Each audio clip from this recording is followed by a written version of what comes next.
Bismillahirrahmanirrahim. Assalamualaikum warahmatullahi wabarakatuh. Alhamdulillahirabbil alamin. Allahumma shalli ala sayyidina Muhammad wa ala ali sayyidina Muhammad. Sahabat beriman yang dirahmati Allah, ada 4 larangan yang hendaknya dihindari saat mengerjakan sholat tahajud. Melakukan salah satu dari 4 larangan ini berarti menyalahi sunnah yang bisa mengurangi atau bahkan bisa menghilangkan pahala keutamaan sholat tahajud. Lalu apa saja 4 larangan itu? Yang pertama adalah mengerjakan sholat tahajud lalu meninggalkannya. Dulu ia rajin mengerjakan sholat malam dan tahajud, namun sekarang ia tinggalkan. Ia hanya ingat sholat tahajud ketika susah saja, ketika mendapati masalah, terhimpit hutang atau dirundung duka. Namun ketika kondisi lapang, senang, dan bahagia, ia lalu lupa dengan meninggalkan sholat tahajud itu. Sholat tahajud yang seperti ini mendapat kritikan dari Nabi SAW. Sebagaimana dahulu beliau pernah berpesan kepada Abdullah bin Amr bin As, "Wahai Abdullah, jangan kamu seperti si fulan. Dulu ia rajin sholat malam, lalu sekarang ia meninggalkan bangun malam." Hadis riwayat Bukhari dan Muslim. Sholat tahajud bukan dilakukan ketika susah saja, ketika ditimpa masalah, dililit hutang atau dirundung duka. Namun ketika lapang pun ibadah tahajud harus tetap dilakukan. Rasulullah SAW bersabda, "Kenalilah Allah di waktu lapang, niscaya Allah akan mengenalimu ketika susah." Hadis riwayat Ahmad. Meninggalkan sholat tahajud setelah melakukannya termasuk perbuatan yang dibenci. Sebaliknya, Rasulullah SAW memuji seseorang yang rutin dan istiqomah mengerjakan sholat malam, baik ketika susah maupun senang.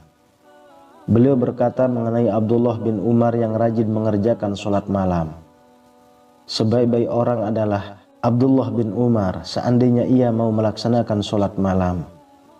Salim berkata, setelah dikatakan seperti ini, Abdullah bin Umar tidak pernah lagi tidur di waktu malam kecuali sedikit. Hadis riwayat Bukhari dan Muslim. Beliau SAW telah memberi contoh tidak meninggalkan sholat malam meski beliau dalam kondisi sakit. Aisyah radhiyallahu anha berkata, "Jangan tinggalkan qiyamul lail, karena sesungguhnya Rasulullah SAW tidak meninggalkannya. Dan apabila beliau sakit atau malas, maka beliau sholat sambil duduk." Hadis riwayat Abu Daud. Lalu yang kedua, menghususkan sholat tahajud pada malam Jumat. Meski malam Jumat adalah malam yang utama dan istimewa, tapi menghususkan sholat tahajud di malam Jumat saja termasuk amalan yang makruh dilakukan.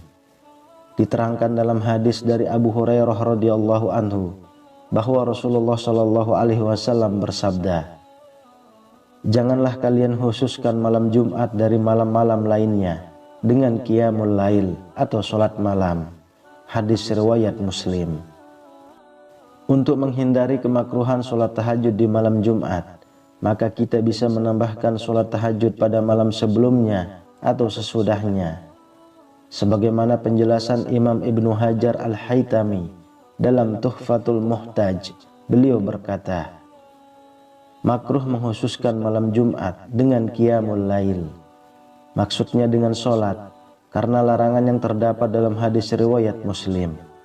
Dari situ, sebagaimana kitab matan Minhajul Abidin, dirumuskan hilangnya kemakruhan dengan menambahkan 1 malam sebelumnya atau sesudahnya. Akan lebih baik lagi jika kita istiqomahkan amalan sholat tahajud itu, sebab menghususkan sholat malam pada malam Jumat saja merupakan larangan dari Rasulullah SAW. Yang ketiga, melaksanakan sholat tahajud saat kantuk. Jika mengantuk, hentikan atau tunda dulu sholat tahajudnya dengan tidur atau istirahat sejenak sampai hilang kantuknya dan tubuh kembali fit. Inilah sunnah yang diajarkan Rasulullah SAW. Diriwayatkan bahwa Nabi Shallallahu Alaihi Wasallam pernah menegur Sayyidah Zainab yang memaksakan diri untuk melaksanakan sholat dalam keadaan mengantuk. Suatu ketika Rasulullah Shallallahu Alaihi Wasallam masuk ke dalam masjid, lalu mendapati sebuah tali yang dibentangkan di antara dua tiang. Kemudian beliau bertanya, "Apa ini?" Para sahabat menjawab, "Ini adalah tali milik Zainab. Ketika ia sholat berlama-lama hingga kelelahan, maka ia bersandar dengan tali itu." Rasulullah Shallallahu Alaihi Wasallam kemudian bersabda, "Lepaskanlah tali itu. Kalian harus sholat ketika dalam keadaan segar. Jika kelelahan, maka tidurlah." Hadis riwayat Bukhari dan Muslim. Memaksakan sholat dalam kondisi mengantuk itu dilarang, sebab akan memberatkan, menghilangkan khusyuan, bahkan bisa mengakibatkan kesalahan dalam sholat. Nabi Shallallahu Alaihi Wasallam bersabda, "Jika salah seorang di antara kalian dalam keadaan mengantuk dalam sholatnya, hendaklah ia tidur terlebih dahulu hingga hilang ngantuknya. Karena jika salah seorang di antara kalian tetap sholat, sedangkan ia dalam keadaan mengantuk, ia tidak akan tahu. Mungkin ia bermaksud meminta ampun, tetapi ternyata ia malah mencela dirinya sendiri." Hadis riwayat Bukhari. Insya Allah tidur yang diniatkan mengerjakan sholat tahajud akan ditulis pahala seperti mengerjakan sholat tahajud. Nabi Shallallahu Alaihi Wasallam bersabda, "Siapa yang mendatangi tempat tidurnya dan ia berniat untuk melaksanakan sholat malam, lalu ia tertidur hingga pagi, maka dia tetap mendapatkan apa yang diniatkannya." Hadis riwayat Ibnu Majah dan An-Nasai. Tidaklah seseorang berniat mengerjakan sholat pada malam hari, lalu ia tertidur, melainkan Allah akan menetapkan baginya pahala sholatnya, sedangkan tidurnya itu menjadi sedekah baginya. Hadis riwayat An-Nasai. Kemudian yang keempat, bertahajud semalaman setiap hari. Meski sholat tahajud itu baik diamalkan setiap malam, tapi bukan berarti dengan cara yang memberatkan. Sebab memberatkan dalam amalan itu bukan termasuk sunnah yang dianjurkan, bahkan ia dilarang. Rasulullah Shallallahu Alaihi Wasallam telah memberi peringatan, "Demi Allah, akulah orang yang paling takut kepada Allah dan paling bertakwa kepadanya di antara kalian. Tapi aku kadang berpuasa dan kadang tidak. Aku mengerjakan sholat malam dan juga tidur, dan aku juga menikahi perempuan. Siapa yang membenci sunnahku, maka ia tidak termasuk golonganku." Hadis riwayat Bukhari dan Muslim.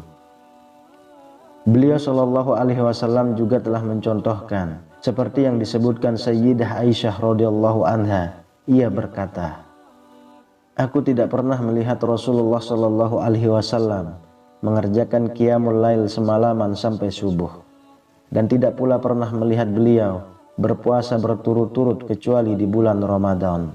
Hadis riwayat Muslim. Maka dalam melaksanakan sholat tahajud itu tidak boleh berlebihan hingga memberatkan, yang akhirnya terputus di tengah jalan. Apalagi jika sampai melalaikan kewajiban yang seharusnya ditunaikan, maka yang demikian ini jelas dilarang dan menyalahi kesalahan.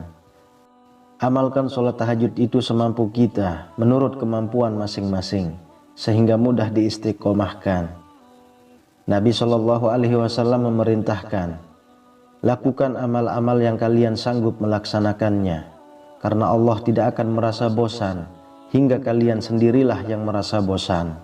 Hadis riwayat Bukhari dan Muslim. Jika misalnya mampu hanya 2 rakaat, maka itu sudah cukup dan jangan ditambah.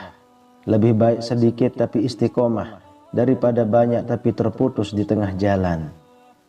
Nabi Shallallahu Alaihi Wasallam pernah ditanya, "Amal mana yang paling disukai Allah?" Beliau menjawab, "Yang paling kontinu meski ia sedikit." Hadis riwayat Bukhari dan Muslim. Wallahu a'lam bishawab. Semoga bermanfaat untuk kita semua. Amin ya rabbal alamin. Assalamualaikum warahmatullahi wabarakatuh.